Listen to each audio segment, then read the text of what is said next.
The camel and the fox were very good friends and very good thieves.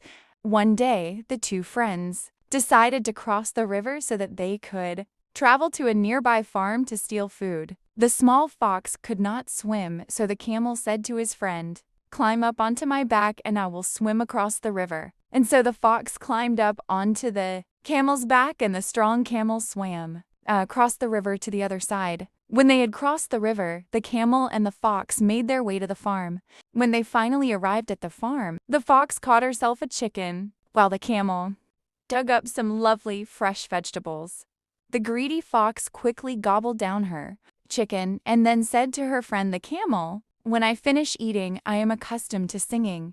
"Do not sing just yet," said the camel as he was chewing on his dinner of vegetables. "I have not yet finished eating, and if you sing, then the farmer will hear you. Let me first finish my dinner, and then you can sing as we make our way back home." But the fox did not pay any attention to her friend and began to sing at the top of her voice. The farmer soon heard this singing and came running out of his house waving a large stick. "I will teach you to steal from me," exclaimed the angry farmer. Because the fox was so small and nimble, she was able to run away from the farmer, but the poor camel was very slow and still in the middle of eating his dinner, and so he did not see the farmer until it was too late. The angry farmer set upon the camel with his large stick, and the poor camel received many blows to his legs and back before he was finally able to escape. When the camel reached the river, his bones ached and he was very upset with his friend the fox. "Why did you sing when you knew that farmer would hear you and you could see that I was still eating my dinner?"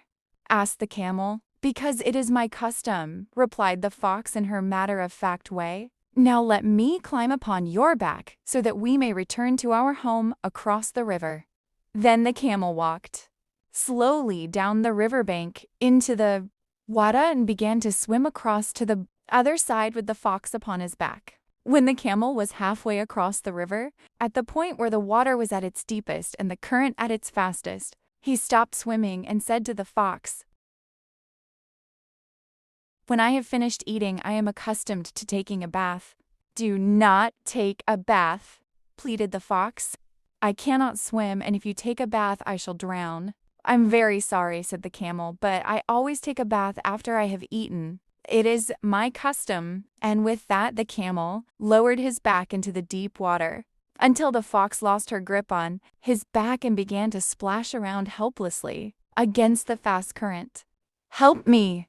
cried the desperate fox. "I am drowning, I am drowning." The camel asked the fox, "Are you sorry that you were so selfish and caused me to be beaten by the farmer?"